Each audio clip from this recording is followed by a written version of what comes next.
En primer lugar, gracias una vez más por socializar los resultados de la encuesta de desempeño empresarial realizada a través del Observatorio de la MIPYME de ACOPI. En términos generales, cuando nosotros medimos los indicadores fundamentales, entre ellos está venta, producción, rentabilidad, liquidez, generación de empleo e inversiones, encontramos que para un 40.9% de los empresarios encuestados disminuyeron los indicadores fundamentales y para un 17% solamente la percepción de crecimiento de esos indicadores.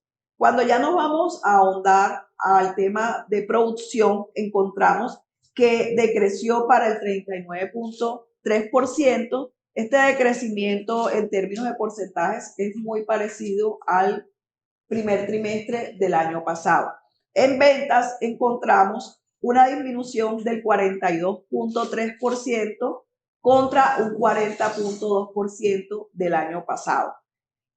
En inversiones, que es un tema muy importante, vale la pena resaltar que está decreciendo en el último trimestre del 2022 respecto al año pasado. Sin embargo, cuando nosotros vemos las inversiones en las MIPYMES, comparado con la época antes de pandemia, eran menores las inversiones. Quiere decir que a pesar de las circunstancias, nosotros tenemos un sector empresarial MIPYME muy comprometido en seguir creciendo de manera sostenible, precisamente para poder paliar esta situación que se ha venido presentando.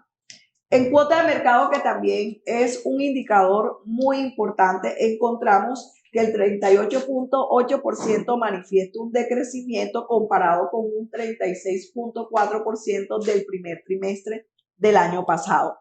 En ausentismo laboral, vale la pena reconocer que ya se están dando muchas mejoras, quiere decir que todo el esquema de vacunación, el teletrabajo, etcétera, todas las medidas tomadas están dando los resultados pertinentes. Si vemos desde el punto de vista de teletrabajo, que vale la pena considerarlo también, encontramos que solamente un 27% está utilizando parcialmente el teletrabajo, más del 50% ya retornaron sus labores físicamente a las empresas. Por otro lado, en la generación de empleo, que siempre va a ser un indicador muy importante, encontramos que para el 30.5% de las empresas encuestadas este indicador disminuyó. Sin embargo, lo menciono reiterativamente, para el 50.1% ese indicador se ha mantenido igual o constante.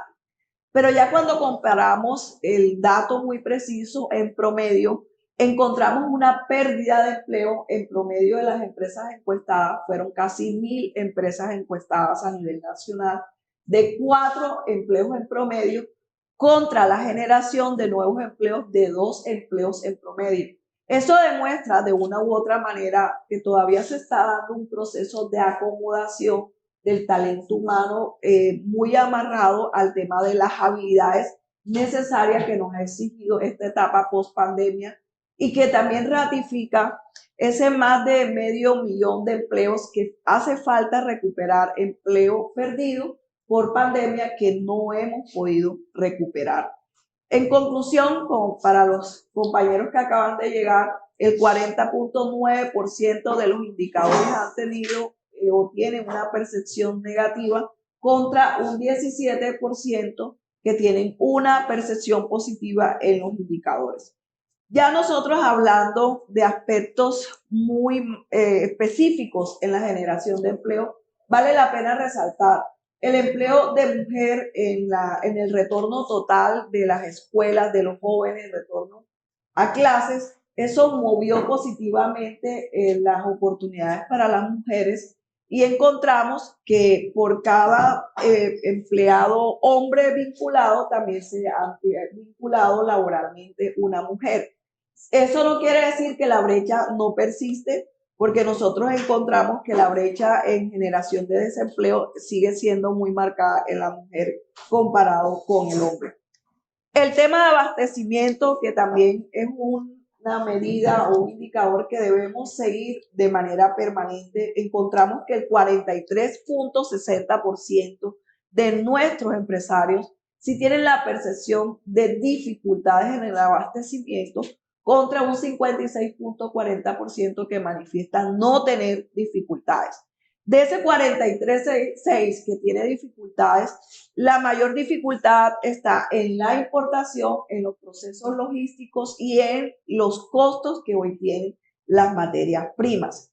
Por otro lado, inflación, que ustedes saben que es un tema de coyuntura muy importante. Nosotros hicimos una pregunta y es, si la inflación persiste, ¿cómo cree usted que le va a impactar dentro de su estructura empresarial? Para el 26.8%, una disminución de sus ingresos. Para el 22.9%, una pérdida de competitividad. Para el 19.9%, una disminución de la capacidad de compra.